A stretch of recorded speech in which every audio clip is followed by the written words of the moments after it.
School पिलांको पाई खुशी खबर खेलनारू पढ़िबे पिला जादूपेढ़ी लोकार्पण करिले मुख्यमंत्री मोहन चरण माझी एने आसीची एक बड़ खबर। तेबे कौन रही संपूर्ण अपडेट चलतु आउे नक फटाफट जानिबा। हेले ताहा पूर्वरु वीडियो को गोटे लाइक करंतु एवं चैनल को न आस्तिले एवं चैनल को सब्सक्राइब करी बेल आइकन को प्रेस करी ऑल रे क्लिक कर रखिबा को जमारू भी भूलंतु नहीं।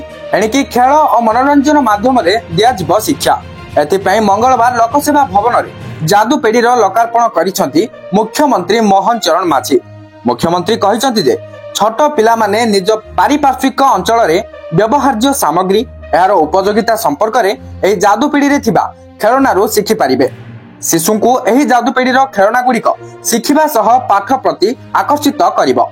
जातीय शिक्षा नीति 2020 अनुसार छोट पिलांक पई एही जादूपेढ़ी परिकल्पना करा जायछि।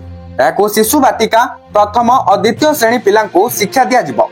राष्ट्रीय शिक्षक गवेषणा और प्रशिक्षण परिषद बा एनसीईआरटी द्वारा एही जादूपेढ़ी किट प्रस्तुत करा जायछि। याको राज्यर 45,000 स्कूल को जगाई दियाजिब। प्रत्येक किट पई प्राय 20,000 टंका खर्च करा जायछि। एथिपे मोट 90 कोटी टंका खर्च करा जिवो।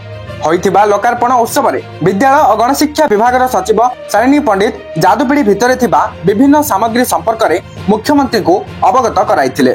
तो बर्तमान जहाँ भी किसी स्कूल पिला नहीं नुआ अपडेट आसला वीडियो को शेयर कर समस्त पाखे सूचना को पहुंचे दिंतु एवं आगू जहाँ भी किसी नुआ नुआ अपडेट आसो जानापी बर्तमान चैनल को सब्सक्राइब कर बेल आइकन को प्रेस कर ऑल रे क्लिक कर रखा को जमार भी भूलु नहीं। सहित वीडियो को शेष करने पूर्व वीडियो को लाइक करने को भूलें और आप टेलीग्राम चैनल जॉइन करना जॉइन करनी एंड व्हाट्सएप चैनल भी फॉलो करनी। तो सही सब लिंक आपको डिस्क्रिप्शन में मिल चेकआउट करनी। Thank you for watching.